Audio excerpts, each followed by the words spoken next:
hípica, entramos en tierra derecha al final de esta carta. A partir de ahora va a haber un cambio, un giro, siguiendo un poco la línea, pero un giro en cuanto a las instrucciones que el apóstol Pablo les va a entregar a estos hermanos y por extensión también a todos nosotros el día de hoy.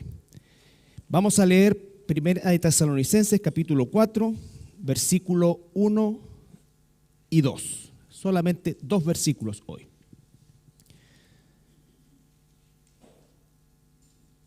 Por lo demás, hermanos, os rogamos y exhortamos en el Señor Jesús, que de la manera que aprendisteis de nosotros, como os conviene conduciros y agradar a Dios, así abundéis más y más. Porque ya sabéis las instrucciones que os dimos por el Señor Jesús. Padre, esta mañana estamos delante de tu presencia, Señor, y como cuerpo, como iglesia, venimos a ser enseñados por esta palabra. Esta palabra, Señor, que es viva y eficaz, que penetra en nuestro ser, Señor, para provocar esa transformación, ese avance, Señor, en nuestro crecimiento hacia la meta, Señor, que es ese llamamiento final que cada uno de tus hijos tenemos. Te doy las gracias, Señor, en esta mañana por cada uno de mis hermanos que estamos acá esta mañana y también por los que nos ven. En el nombre de Jesús, amén. Bueno, el capítulo 3 finalizó, si ustedes se recuerdan, con un anhelo que manifiesta el apóstol Pablo, un anhelo muy fuerte, muy ardiente, diríamos nosotros, porque él quería volver a ver a los tesalonicenses. Recuerden que el apóstol es abruptamente, diríamos nosotros, desalojado de Tesalónica y eso produce que en el poco tiempo que estuvo generó un impacto muy grande en estos hermanos y estos hermanos a la vez evidenciaron un fruto de ese impacto, de esa transformación. Era una iglesia que, por supuesto, como todas las iglesias a lo largo de la historia, sufría una persecución principalmente de los judíos o de los judaizantes en un primer término, pero esa persecución más bien se enfocaba en el apóstol Pablo y en los hermanos que lo acompañaban, Silas y Lucas, ¿no es cierto? Pero cuando ellos salen de Tesalónica, esta persecución se traslada a la gente, diríamos nosotros, común, a los tesalonicenses como gentilicio, como ciudadanos propiamente tal, que empiezan a perseguir esta doctrina o a estas personas que se oponían abiertamente a no solamente el estilo de vida de la ciudad, sino que además a toda la idolatría que eso conllevaba. Por lo tanto, era una iglesia bajo persecución. Y el apóstol sale no por cobardía a la persecución propiamente tal, sino él ya estaba acostumbrado a eso, sino que él se da cuenta de que hay personas que tenían cierta importancia. Si ustedes se recuerdan que se convirtió gente, como dice, noble en un sentido, ¿no es cierto? Y que comenzó a recibir amenazas si recibían a Pablo. Entonces Pablo, por esa razón, para no provocar, ¿no es cierto?, un daño mayor en esta iglesia que recién estaba comenzando, él decide salir. Va bajando a Berea, después a Atenas y después a Corinto, desde donde escribe esta carta. Entonces el deseo del apóstol era volver porque él sabía que aunque había causado un impacto realmente en la instrucción y habían evidenciado los hermanos, por supuesto que no era suficiente y nunca es suficiente, ¿no es cierto? Y siempre necesitaban más. Y a medida que vamos a ir desarrollando estos capítulos 4 y 5, nos vamos a ir dando cuenta más o menos, ¿no es cierto?, de aquellas necesidades que tenían los hermanos en Tesalónica de poder cubrir esas formas, esas preguntas con doctrina. Y eso es lo que quiere Pablo. Dice, yo anhelo llegar a ustedes, yo realmente ruego llegar. Sé que Satanás lo ha impedido, dice unos versículos atrás, pero no sabemos honestamente si él regresó o no. Lo hemos dicho en varias oportunidades o durante toda la carta. No sabemos si él efectivamente logró regresar o finalmente escribe segunda de Tesalonicenses porque no lo pudo hacer. El punto es que existía ese deseo y ese anhelo. Y no era, dijimos también, un anhelo solamente desde el punto de vista emocional. Por supuesto que él tenía un cariño por esta iglesia, porque era una iglesia que realmente lo recibió muy bien, lo cuidó, lo proveyó, ¿no es cierto? Y además de eso, dio fruto espiritual.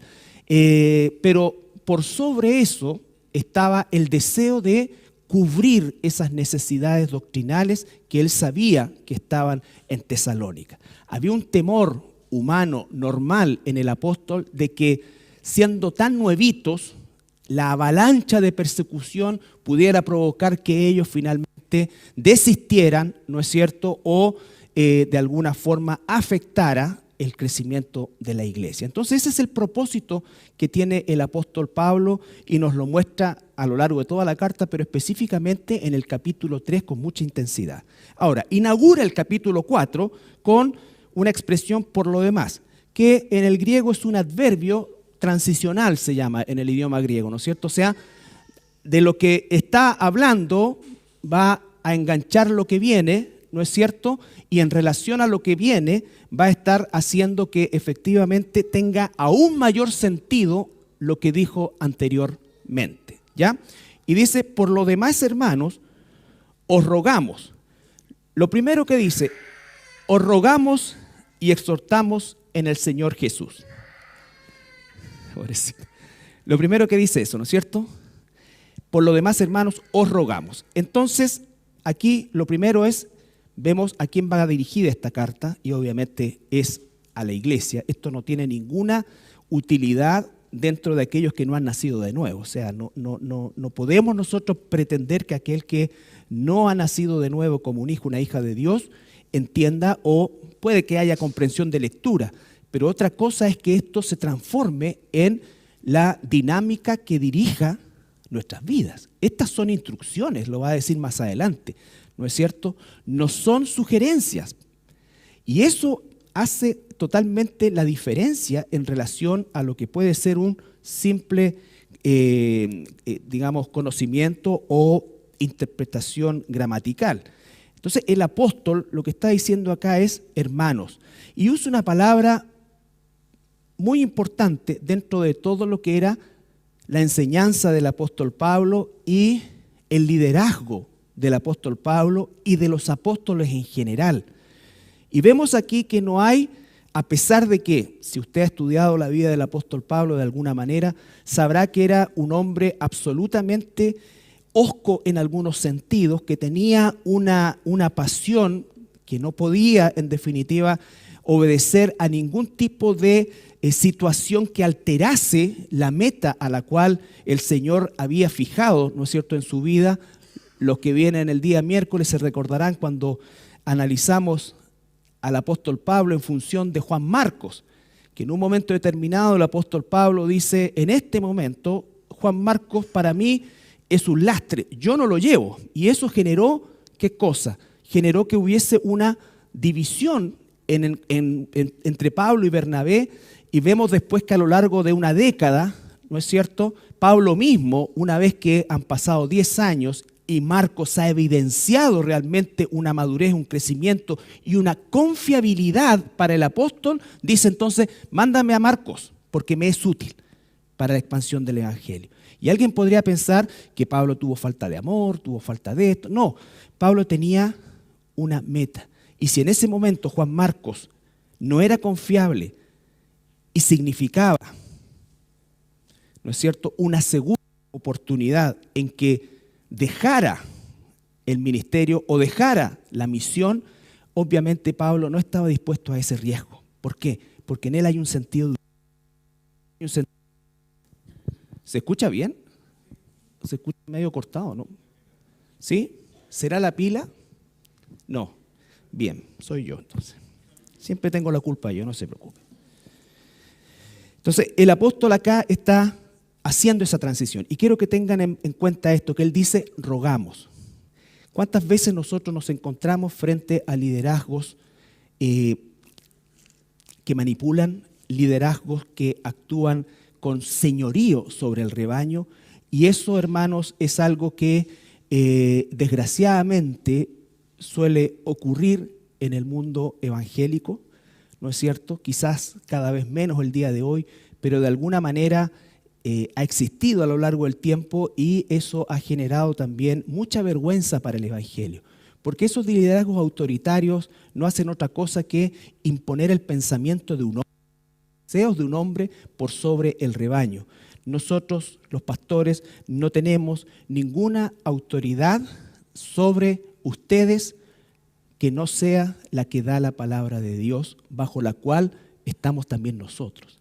Existe, por ejemplo, por cierto, un orden en la iglesia. Existe un orden bien claro, un liderazgo que tiene que ser respetado y seguido siempre y cuando ese liderazgo esté plenamente sujeto a la palabra de Dios. No tengo ninguna autoridad y nadie tiene ninguna autoridad a intervenir tus finanzas, a intervenir tus tiempos, a intervenir. Por eso dice, rogamos. ¿No es cierto? Entendemos que si realmente somos cristianos, ¿no es cierto?, nosotros no debiéramos tener que ser obligados a las disciplinas espirituales, por ejemplo, que lo vamos a ver un poco la próxima semana. Entendemos que hay una necesidad, un deseo, un anhelo de estar juntos. Entendemos eso. Ahora, emocionalmente no siempre estamos 10 puntos para estar juntos, pero entendemos que esto es mucho más que el deseo de estar. Esto es el anhelo, es realmente la necesidad, es entender el propósito de por qué estamos reunidos, de por qué necesitamos escudriñar la palabra, de por qué necesitamos orar, de por qué necesitamos aprender de Dios. Entonces, la importancia de esto es que el apóstol usa la expresión rogamos. Y para que veamos que es una característica del apóstol, en Romanos capítulo 12,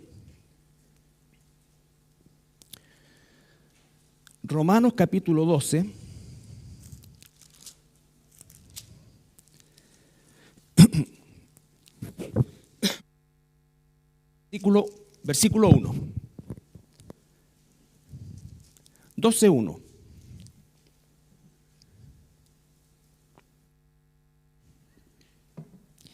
¿Este agua mineral o veneno? ¿O alguien se iba a tomar una sal de fruta y no se le quedó? Bueno, el Señor tiene control. Si he de morir, no, ya.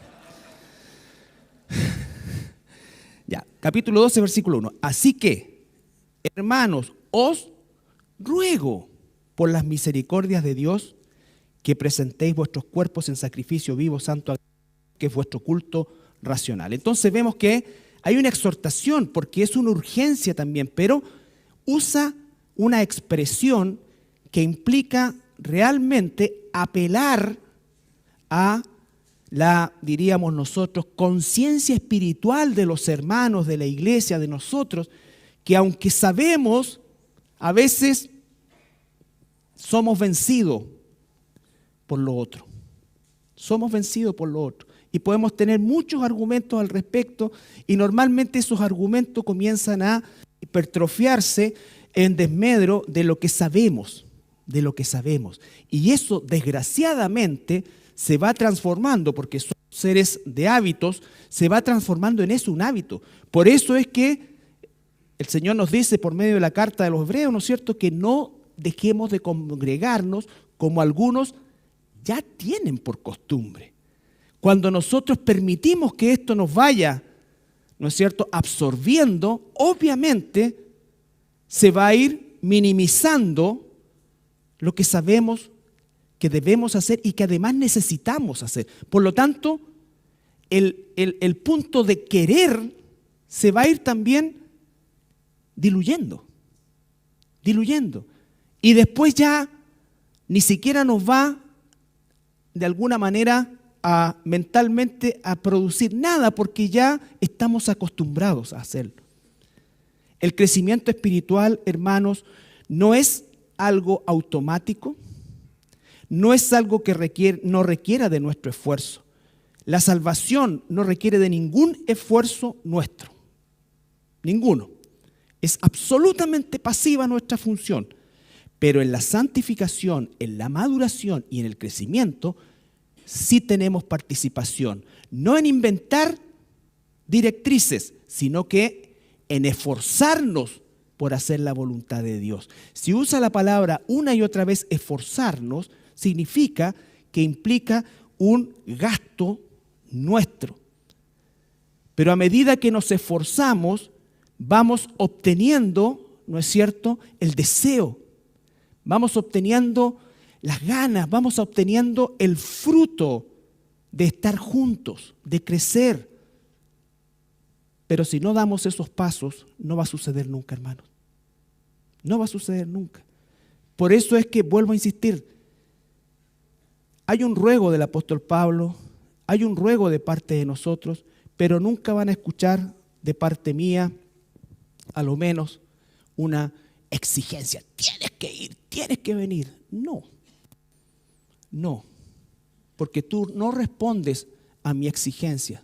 Si el Espíritu Santo mora en ti, responderá a ese Espíritu que usa la palabra de Dios, que te ruega, no dejes de congregarte. Porque aunque eres cristiano, es probable que estés tan lejos y tus hábitos sean tan mundanos que ya parece que no lo eres.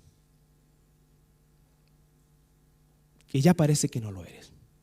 Entonces, eso es lo que hace el apóstol. Rogamos, ¿no es cierto? Veamos ahora en 1 Corintios 4, 16.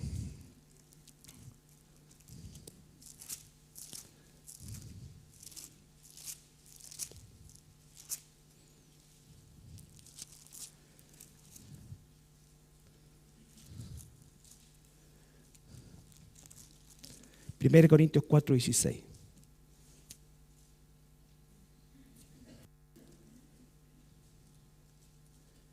Y 17. Por tanto, le está hablando a los corintios, os ruego que me imitéis, les ruego que me imiten. No se dejen vencer por la desidia.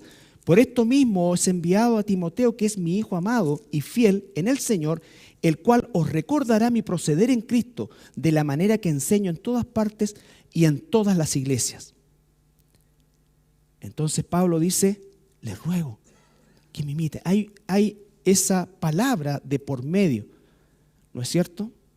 No está dando una orden personal, ni está siquiera consignando el hecho de descalificar a alguien por esa situación.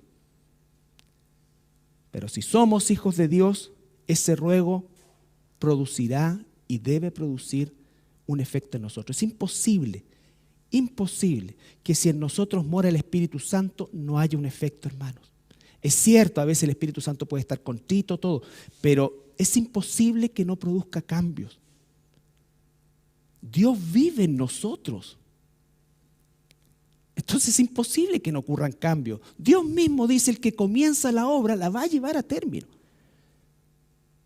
¿Para qué colocó pastores, maestros y todo? Dice, para enseñar al rebaño, para alimentar, para que todos juntos, incluido el pastor, ¿no es cierto?, los maestros, todos, crezcamos.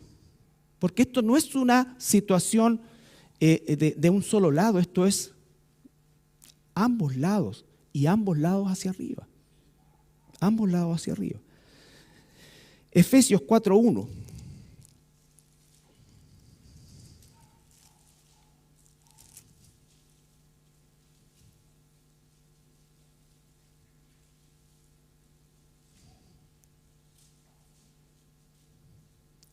Fíjense, Efesios 4:1 dice, yo pues, está hablando el apóstol Pablo, preso en el Señor, os ruego que andéis como es digno de la vocación con que fuisteis llamados, con toda humildad, mansedumbre, siga hacia abajo, solícito en guardar la unidad, un cuerpo, un espíritu, y siga hacia abajo, les ruega, no olviden, vuelvan a eso. Pero yo no te puedo ni te debo arrastrar. A lo mejor puedo, pero no debo hacerlo. No debo hacerlo. Primera de Pedro. Perdón, antes de eso, Filemón.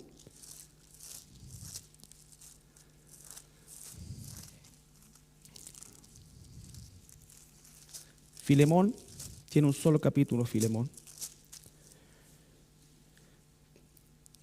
Filemón, versículo 8 y 10.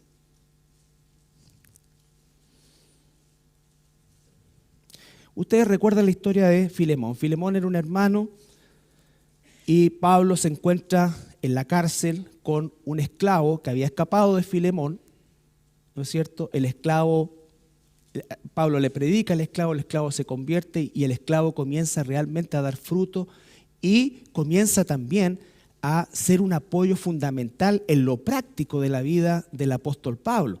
Entonces el apóstol Pablo en realidad, por él se lo hubiese dejado, por decirlo de alguna manera, porque realmente a estas alturas seguramente el apóstol, ya con muchas dificultades físicas de por medio, necesitaba de alguien que lo asistiera.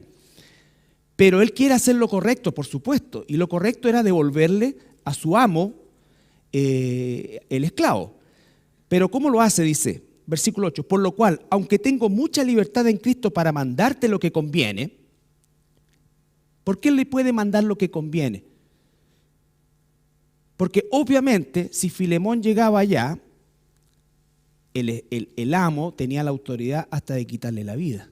Pero si Filemón realmente es un hijo de Dios, recibirá, ¿no es cierto?, la palabra de Dios que dice que debe perdonarlo. Debe perdonarlo. Quizás sancionarlo, pero ahora ya no puede hacer abuso, aunque la relación se mantiene, ya no puede hacer abuso de esa situación. Por lo demás, los esclavos no arrancaban porque estaban muy bien donde estaban, ¿no es cierto? Sino que es porque efectivamente la vida era miserable y mucho más.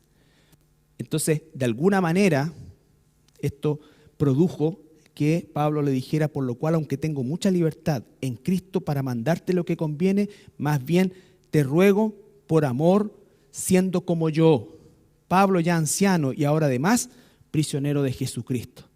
Entonces, claro, Pablo ya tenía una edad avanzada y producto justamente del tipo de ministerio que le tocó, físicamente estaba seguramente muy deteriorado. Pero él dice, yo podría mandártelo porque tengo autoridad de apóstol. Tu deber es perdonarlo. Pero te lo ruego. Te lo ruego. ¿Ya? Ese es un poco el sentido de esta primera parte, que lo que Pablo les está diciendo a los tesalonicenses, lo está haciendo porque él en su corazón, su único anhelo es que esta iglesia no solamente resista los embates de la persecución, sino que además siga creciendo, siga dando fruto. Y le ruega a ellos y por intermedio de eso al Señor también, a que se siga, ¿no es cierto?, extendiendo los hermanos en esa dirección. Solo para terminar la idea, 1 de Pedro capítulo 5,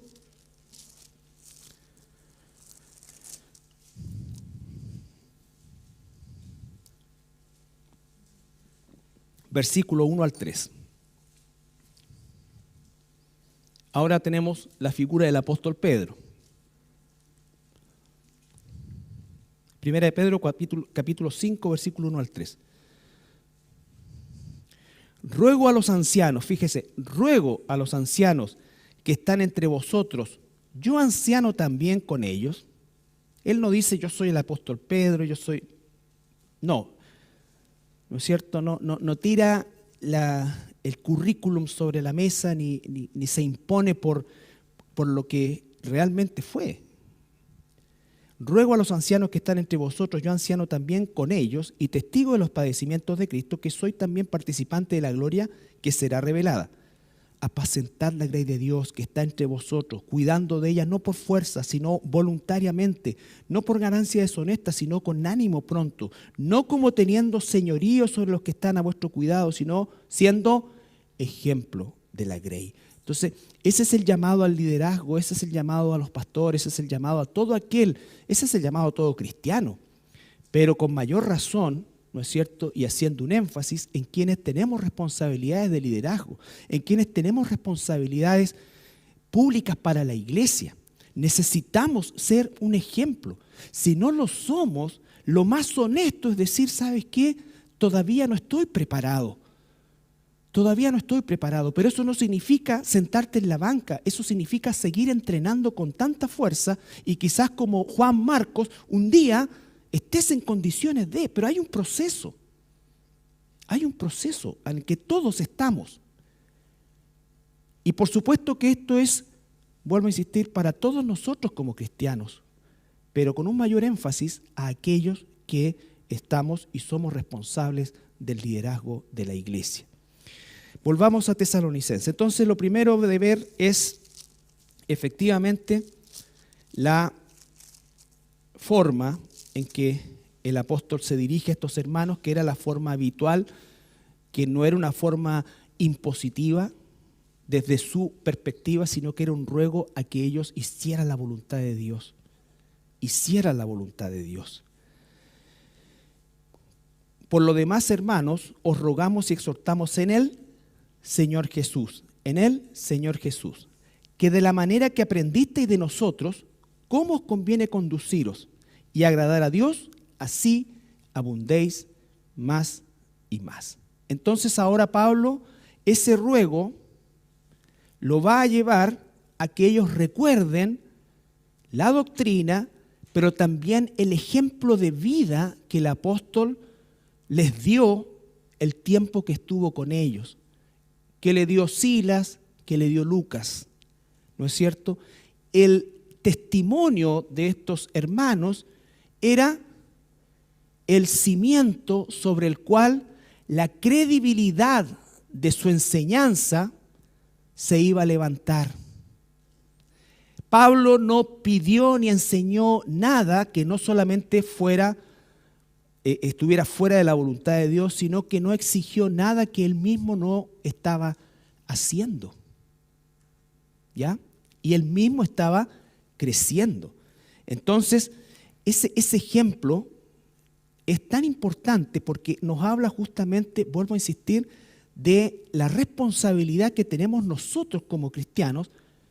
Y si no somos líderes delante de nuestros hijos, delante de nuestros hermanos, delante de los inconversos, tiene que haber una sintonía real entre lo que digo ser y lo que realmente soy en mis hechos, en mi forma de vivir, en mi forma de hablar, en mi forma de decidir.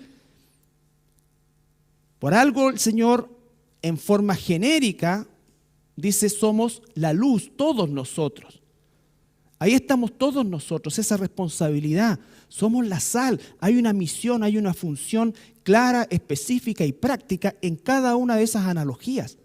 En cada una de esas analogías. Entonces el apóstol dice acá: exhortamos en el Señor que de la manera que aprendisteis de nosotros. Pablo, Silas, Lucas no eran perfectos, por supuesto que no, pero tenían una madurez que les hacía tener algo que muchas veces nos falta a los cristianos: estabilidad. Los cristianos somos muy inestables.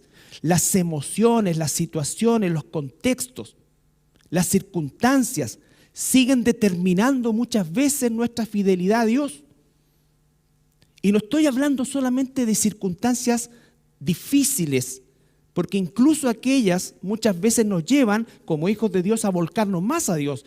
Estoy hablando de aquellas cosas que comienzan a producir en nosotros, ¿no es cierto?, una desidia hacia las cosas de Dios, hacia la iglesia de Dios, hacia la palabra de Dios. Porque ciertamente podemos invertir días enteros en ver una serial en Netflix. ¿Se está bien dicho? ¿Cómo se dice? Netflix, eso. Muy bien, gracias. Pero no soy capaz de tener 5 minutos permanentes con la palabra. Entonces, eso es ridículo, hermano. No estoy diciendo que no pagues más la suscripción. Lo que estoy diciendo es: ¿qué proporción hay? Lo otro, por supuesto, que te entretiene. A mí me gustan series, ¿no es cierto?, de entretenimiento. Soy fanático, por ejemplo, de NCIS, porque me gusta toda la parte de, ¿no es cierto?, de cómo van descubriendo cosas a partir de un pelo, de una cuestión, de un estornudo en el manubrio ¿cachai? Cómo hacen las autopsias, que les abren toda esta cosa acá, y entonces se ve todo y pueden determinar cosas. Sí, pero no es superior a lo otro, por supuesto que no. Pues ridículo si la proporción es, ya saben cómo es de mala. ¿Me entiendes? También me gusta el fútbol, a ti también te puede gustar el fútbol. De hecho, estoy un poco ronco porque hace años que no gritaba goles en la portada. fue muy bueno. Sí, sí, no tenía la garganta acostumbrada a gritar gol, pero bueno. Entonces, el punto es que tiene que haber un orden en nuestra vida. Un orden en nuestra vida. Tenemos que tener una disposición, tenemos que tener una disciplina. Por eso se llaman disciplinas espirituales. Disciplina significa que no es a cualquier hora del día, ni hoy día a las 3, mañana a las 2, mañana a las 6. No, disciplinas espirituales que implican constancia. No vamos nunca jamás a crecer si eso no existe, hermanos. Y la desidia nos va a superar.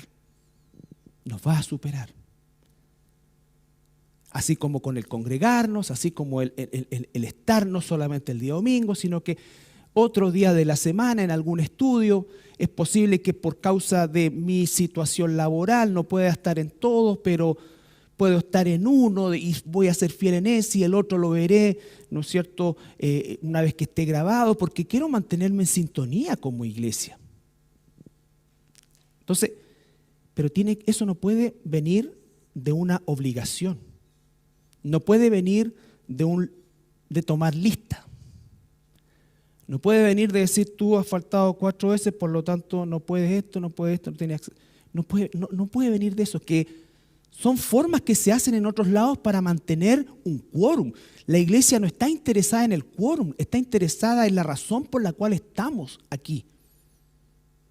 Y si esa razón no está clara, es en lo que tenemos que crecer y esclarecer. Y esclarecernos. A veces se dice, bueno, pero ¿cómo todo el día y todo esto y todo el fin de semana y todo? Bueno, es porque me gusta. Sería horrible hacer algo que es por... Entonces, claro, a veces uno sale y está unos días fuera, la iglesia, y quiere estar nunca. En cambio, cuando yo por lo menos trabajaba en el mundo secular, ¿qué decía uno cuando salía de vacaciones? Me desconecto. Bueno, en la iglesia no es así. Por lo menos para mí, no es así. No, tú no te puedes desconectar. Siempre estás pensando, siempre estás esto, siempre estás orando, recordando, anhelando. ¿No es cierto? No me cabe en la cabeza alguien que piense en un año sabático bíblico o espiritual. A mí, puedo estar completamente equivocado, pero no veo eso en la Escritura. Entonces, el apóstol les dice, ustedes ya lo están haciendo, porque aprendieron. ¿Y cómo lo vemos eso? En el capítulo, ahí mismo en Tesalonicenses, 1 Tesalonicenses, en el capítulo 2, versículos 9 y 10.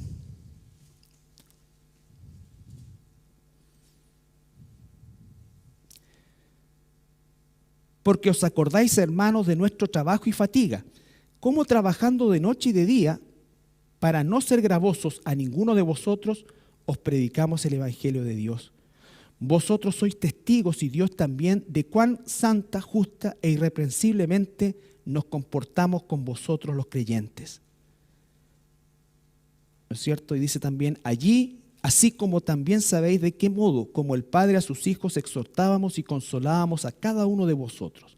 Y os encargábamos que anduvieseis como es digno de Dios, que os llamó a su reino y gloria. Entonces, ustedes son testigos. Ustedes nos vieron. Nosotros vivimos con ustedes todo ese tiempo. Comimos juntos, dormimos juntos, estuvimos juntos todo el tiempo. Ustedes saben cómo nosotros nos comportamos. Saben que no era una pose, sino que era realmente un carácter. Y ese es el que quiero que ustedes imiten y sigan creciendo. Y sigan creciendo. Les dice también en el mismo capítulo 2, pero versículo 3 y 4. Pablo les está recordando a estos hermanos, porque nuestra exhortación no procedió de error ni impureza, ni fue por engaño, sino que fuimos aprobados por Dios para que se nos confiase el Evangelio. Así hablamos, no como para agradar a los hombres, sino a Dios, que prueba nuestros corazones. Versículo 5, porque nunca usamos de palabras lisonjeras, como sabéis, ni encubrimos avaricia de Dios. Avaricia, Dios es testigo. Ni buscamos gloria de los hombres, ni de vosotros, ni de otros, aunque podíamos seros cargo como apóstoles de Cristo. Entonces eso se condice con lo que inaugura el capítulo 4, os rogamos. Podríamos haber llegado allá y soy el apóstol Pablo, ¿dónde está mi habitación 5 estrellas? ¿No es cierto? Mis $500 por noche. Podríamos, dice el apóstol, pero no, ¿cómo va a ser así? ¿Cómo va a ser así? No hay cosa más horrible que alguien cobre por ir a predicar a un lado. Y eso ocurre, hermano. ¿Quieres traer a esos cantantes que tanto te gustan, no es cierto? Y tienes que pagarle mucha plata, aparte de la entrada que reciben. Y tienen una seria exigencia. Entonces, es una realidad. Es una realidad. Volvamos a Tesalonicenses.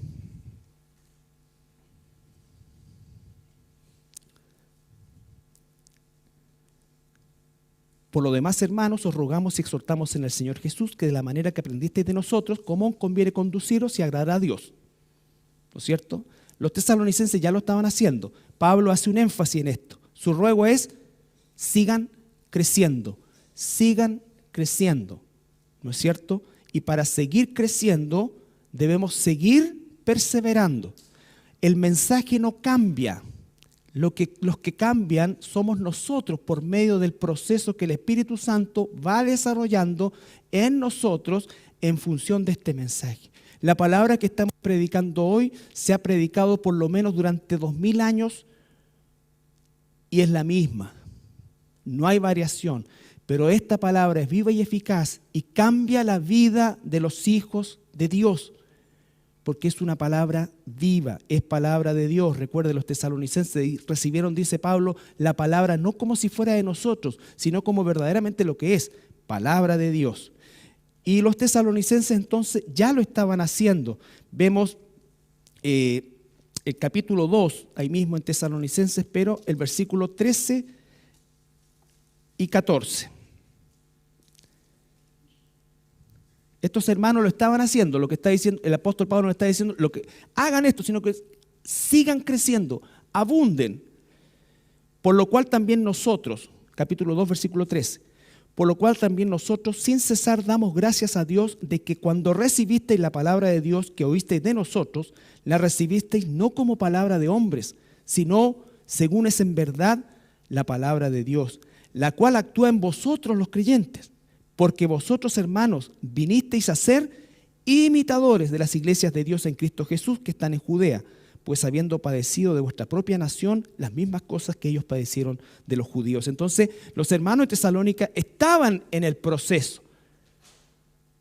Pero, mientras estemos en esta vida, seguimos avanzando y tenemos que seguir extendiéndonos. Luego dice en el capítulo 3, de ahí mismo de Tesalonicenses, versículos 5 al 7. Por lo cual también yo no pudiendo soportar más envié para informarme de vuestra fe. El interés de Pablo, ¿cómo están los hermanos? ¿Cómo estarán viviendo la persecución? No sea que os hubiese tentado el tentador y que nuestro trabajo resultase en vano. Es decir, eran tan nuevitos que Pablo, su temor, ¿no es cierto?, era ese. Él estaba humanamente, por supuesto, desesperado. Pero cuando Timoteo volvió de vosotros a nosotros y nos dio buenas noticias de vuestra fe y amor, y que siempre nos recordáis con cariño, deseando vernos como también nosotros a vosotros, por ello, hermanos, en medio de toda nuestra necesidad de aflicción, fuimos consolados de vosotros por medio de vuestra fe. Entonces el apóstol, como que tuvo un descanso. Y entonces por eso es que el capítulo 4 se empieza a construir sobre la base de lo que ya Pablo había sido informado, que los tesalonicenses, a pesar de la persecución, a pesar de esa situación difícil, iban caminando bien. Pero Pablo no dice, ya, ok, listo, me voy. No, sino que a partir de eso viene esta exhortación, este ruego. Ya lo están haciendo, han soportado, pero tienen que seguir creciendo. Tienen que seguir creciendo. ¿No es cierto? Y eso, hermanos, es tan importante porque efectivamente la iglesia consiste en eso. Por eso es que la analogía del cuerpo, un cuerpo se va desarrollando, un cuerpo va creciendo. Un día llegaremos todos a la presencia del Señor y se terminará este proceso de crecimiento, iniciaremos otro que no sabemos exactamente cómo va a ser, pero no va a estar sentado sobre las bases de este momento, de este tiempo, pero debemos llegar allá. Eso, hermanos, es clave, porque definitivamente nosotros tenemos que entender de una buena vez que si nosotros no nos esforzamos, no vamos a crecer, no vamos a vencer esa desidia. Y te puedo asegurar que las excusas más nimias van a ser suficientes para que tú no vengas, para que tú no leas, para que tú no estudies, para que tú no crezcas. Hemos estado estudiando todo este año los dones espirituales. Si tú estás fuera de eso, estás fuera del conocimiento de los dones espirituales. Y tú, si eres un hijo, una hija de Dios, tienes dones espirituales. Pero no vas a poder descubrirlos, usarlos, si no tienes el conocimiento. Si vas a leer una predicación o vas a estudiar un video y en base a eso vas a decir, mi don espiritual es este. Eso no está bien. Porque por algo tenemos que desarrollar toda la doctrina de los dones espirituales, por ejemplo, para que haya una certeza absoluta, escritural, acerca de esto. Y podamos no ser, como dice la carta a los Efesios, engañados por cualquier viento de doctrina. Por cualquier viento de doctrina. Que va a buscar primero embaucar para después atrapar. Y esa es una responsabilidad tuya. La responsabilidad de la iglesia es, que somos nosotros, la responsabilidad es preparar las cosas. Ser fieles absolutamente en la preparación, vivirlas con todos nuestros defectos, pero vivirlas de tal manera que eso sea también un referente para tu vida. Porque si es posible para uno, es posible para ti. Aquí no hay una prerrogativa de que hay especiales y otros, no. En la iglesia de verdad debiera existir el concepto, y existe espiritualmente el concepto de que no hay ciudadanos de primera y segunda categoría. No, en la iglesia somos todos hijos de Dios con funciones diferentes. Pero si tú no descubres tus dones espirituales y todavía crees, ¿no es cierto?, que tienes el don de lengua, interpretación o sueños porque comes muy tarde, entonces eso, ¿en qué se sustenta? En lo que yo siento, en lo que yo creo, en lo que yo... ¿Se sustenta en la palabra? ¿Se sustenta realmente en eso? Estoy hablando de un estudio profundo, sistemático, acerca de cada uno de estos aspectos. Entonces, ese es el punto. El apóstol Pablo dice, sigan creciendo. No podemos crecer sin entrenamiento. No se puede generar un hábito sin entrenamiento, sin esfuerzo. Y para esforzarnos, o parte del esfuerzo, es hacer un ordenamiento. Hay cosas que se tienen que dejar, hay cosas que se tienen que modular, pero no podemos seguir nosotros trayendo una y otra vez excusas. Porque eso en definitiva lo que hace es que no solamente se atrase tu crecimiento, sino que también se atrase el cuerpo. Porque somos parte de un cuerpo. Somos parte de un cuerpo. Dice el apóstol también, de la manera que aprendiste de nosotros, cómo os conviene conduciros, si agrada a Dios, así abundéis. La palabra abundar en el griego es una palabra compuesta, periseu, que significa crecer más allá de forma permanente. Eso es la etimología de esa expresión, ¿no es cierto? Crecer más allá de forma permanente. A veces nosotros decimos, bueno, hay ciertos crecimientos que tienen un límite, la estatura, no sé, otras cosas tienen un límite. Pero el crecimiento espiritual no tiene límite. Y por lo tanto siempre vamos a sorprendernos de cómo el Señor va produciendo eso. Pero si no estamos experimentando eso, no estamos estancados, estamos en caída libre. Estamos en caída libre, hermano. Los cristianos no nos estancamos. Los cristianos o avanzamos o retrocedemos. Nadie puede decir, me voy a quedar aquí un rato porque en el momento que dijiste eso ya empezaste a caer, a descender. Por eso esa es una carrera, una carrera. ¿No es cierto? Cuando tú en una carrera pares, voy a descansar un rato, los demás van a aprovechar de avanzar lo que más puedan, de dejarte atrás lo que más puedan. Y eso pasa con la desidia. Avanza y toma lugar y llega a dominarnos. Entonces, abundar, 1 Corintios 14:12, ¿en qué? Crecer, 1 Corintios 14:12.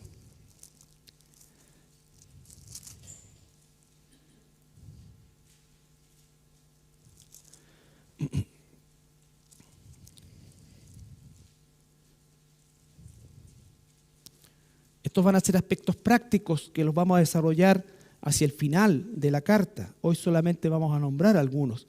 Así también vosotros, pues, que anheláis dones espirituales, procurad abundar en ellos para edificación de la iglesia.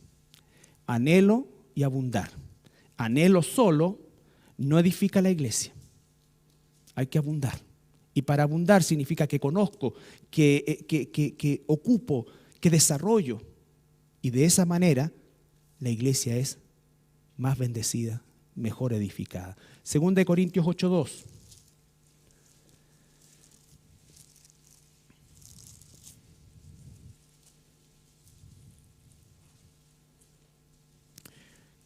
Capítulo 8, versículos 1 y 2. Asimismo, hermanos, os hacemos saber la gracia de Dios que se ha dado a las iglesias de Macedonia. Pablo le está escribiendo a los Corintios y está haciendo alusión a las iglesias de Macedonia, donde estaba la iglesia de Tesalónica. Que en grande prueba, o sea, estos hermanos realmente crecieron y abundaron. Que en grande prueba de tribulación, la abundancia de su gozo y su profunda pobreza abundaron en riquezas de su generosidad. Abundaron. Esto es cuando has entendido todo o cuando has entendido los propósitos de Dios. Abundar en buscar los dones para el crecimiento de la iglesia. Abundar en generosidad para el crecimiento de la iglesia. 2 Corintios 9:8.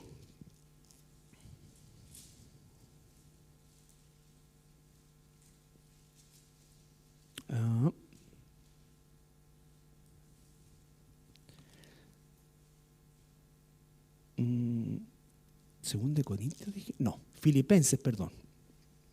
Filipenses, eso es. 1:9. Filipenses 1:9.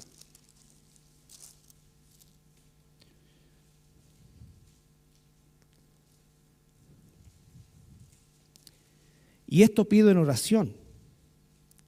1:9.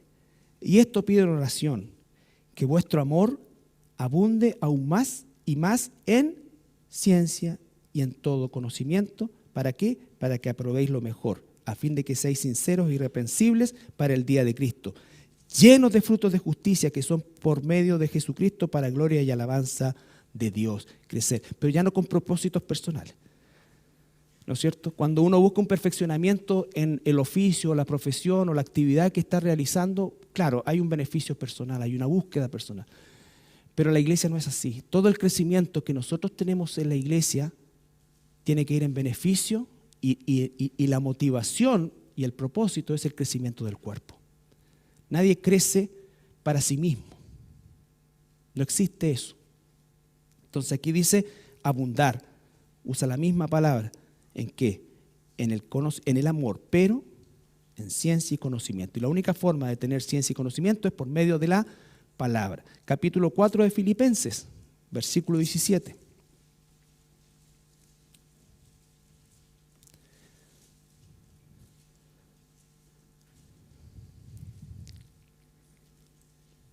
Pablo está agradeciendo, ¿no es cierto?, cómo los filipenses lo sostuvieron económicamente durante su estancia en Tesalónica. Y Pablo les dice, no es que busque dádivas, sino que busco fruto que abunde en vuestra cuenta. Porque Pablo sabe que ese corazón generoso de los filipenses, al sostener su ministerio en Tesalónica, ¿no es cierto?, estaba siendo para la gloria de Dios y para el beneficio de la iglesia. Y eso es fruto. Cuando tú cooperas con la iglesia en lo material, ¿no es cierto?, estás también prodigando, y no con una persona en particular.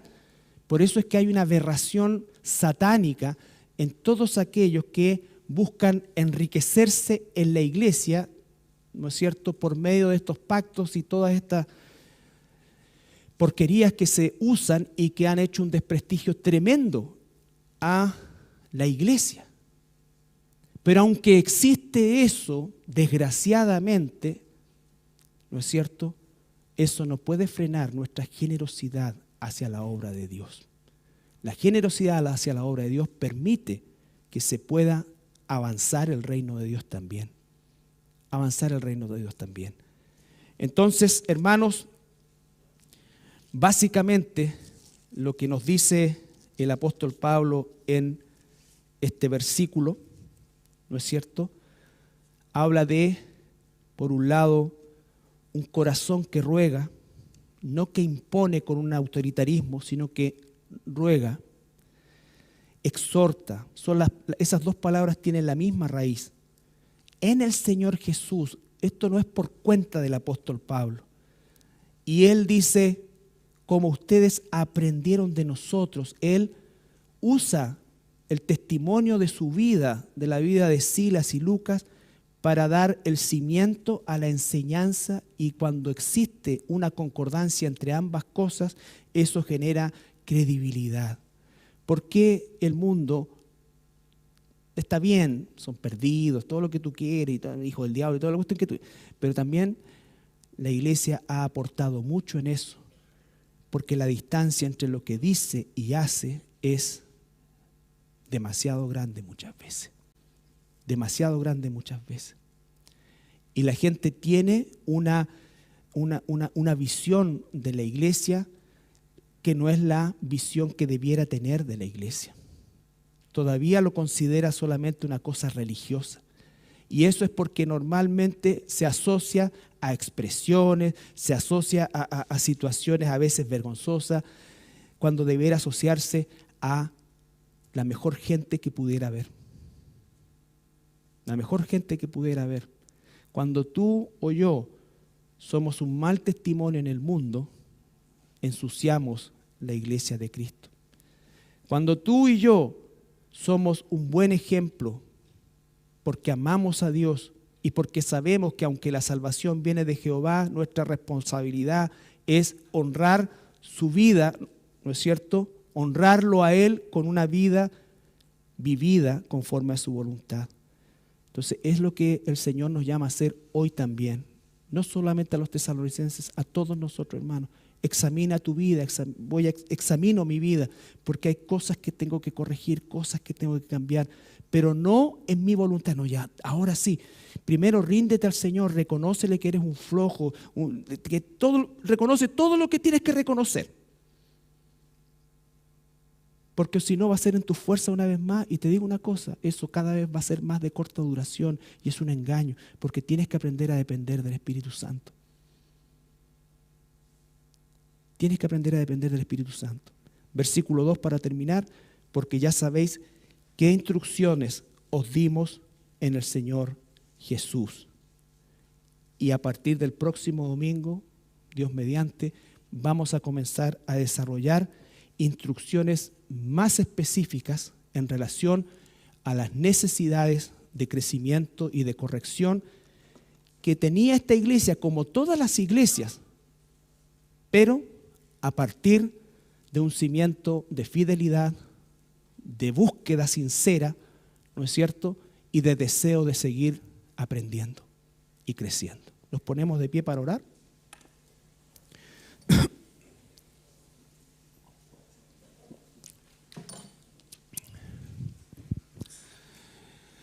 Padre amado, te doy gracias en esta tarde, Señor, por tu palabra.